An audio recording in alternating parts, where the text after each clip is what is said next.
All right, what's going on, guys? I got the quick story of Business A and Business B.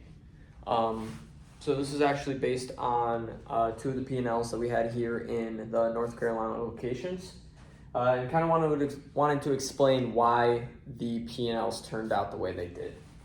So stick with me. This might make a little bit of sense as we go. You'll see some numbers are very similar, while some numbers are drastically different.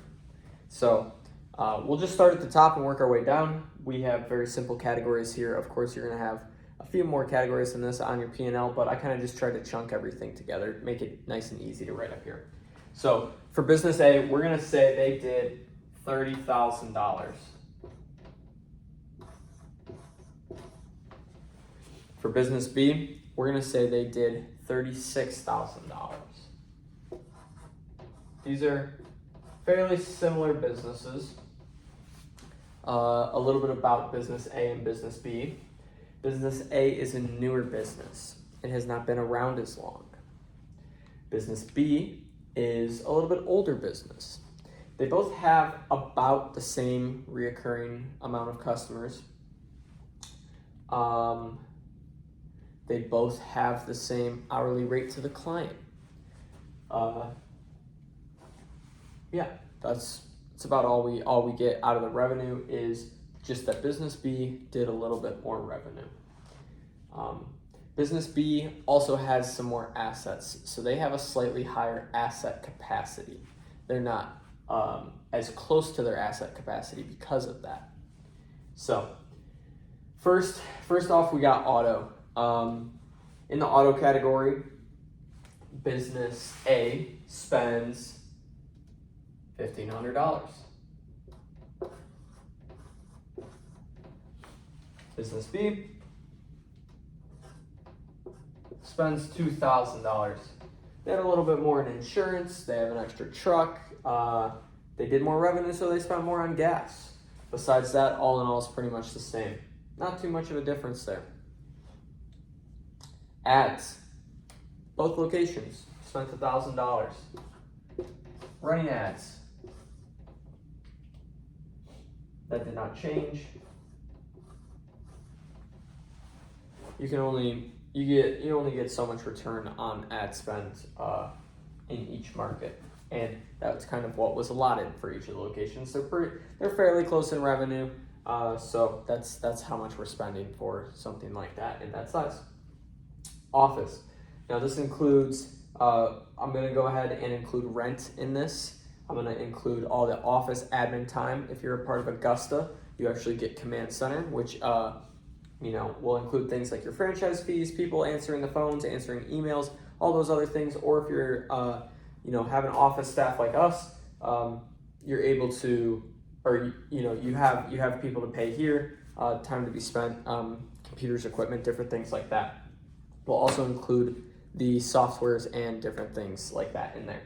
So let's say, for example, Business A spends $6,000 on the office.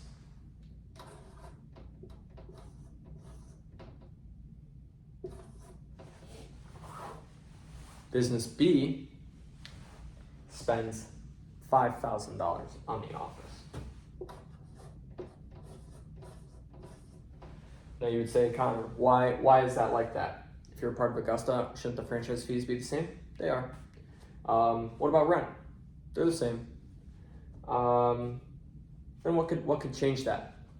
Like I said, Business A is newer. They're having to spend more.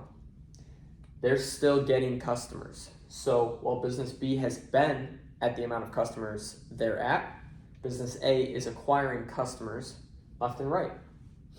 Every time a customer calls in, we have to input their information into our CRM. We have to route, schedule, and dispatch them. The crew has to go and learn the property for the first time. They might make mistakes. That client's going to call in. They're going to email in. Yellow slip, right? The first 3 visits, you have the highest likelihood of having a mistake or something like that come up. If you're paying your office staff flat salary, then this might not vary for you if you had 2 different locations.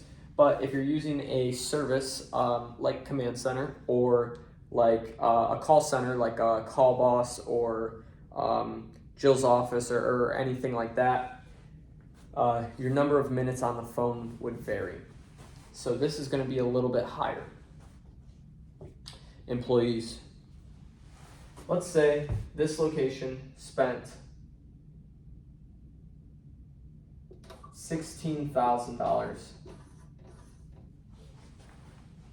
on employees. This location spends $15,000. Well, again, Connor, how is that possible?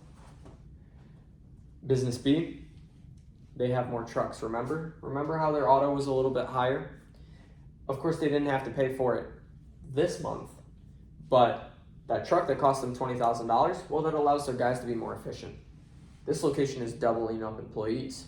Employees are inherently 15-20% less efficient when they're out with a partner. When you're running one-man routes, you're more efficient.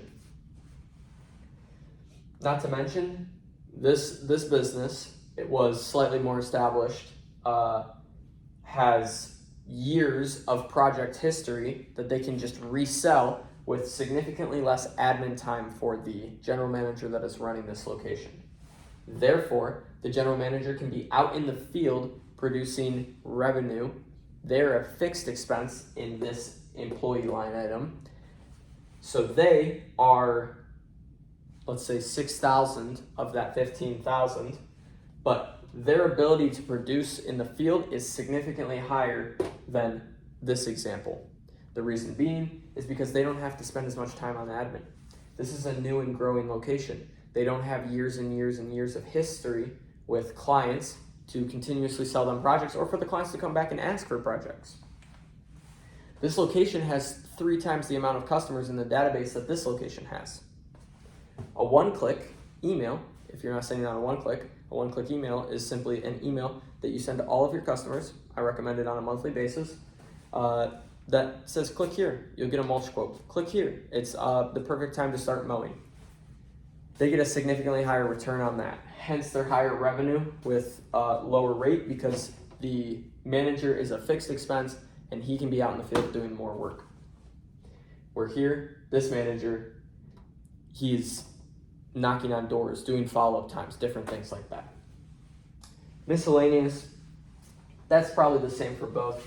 We're gonna wrap that up with $3,000 and $3,000. Give me a second to add these up.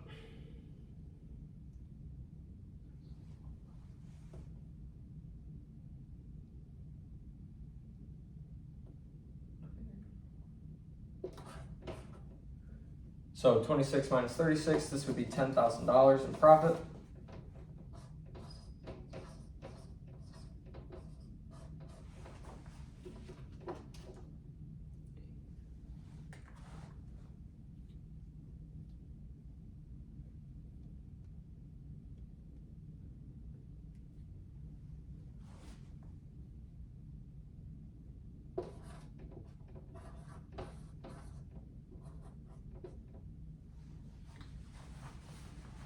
Now with very slight changes in these numbers, this is only 20% higher here. This is $500 less. The same $1,000 difference, $1,000 difference. At the very end of the day, you end up with a $7,500 difference.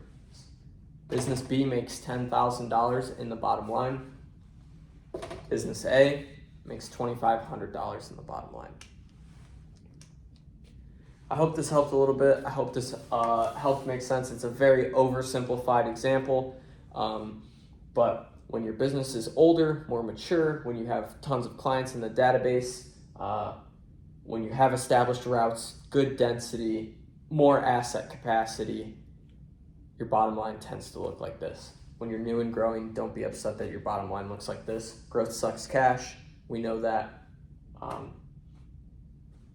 It takes what it takes to grow the business. You have to go through this stage to get to this stage. Thanks, guys.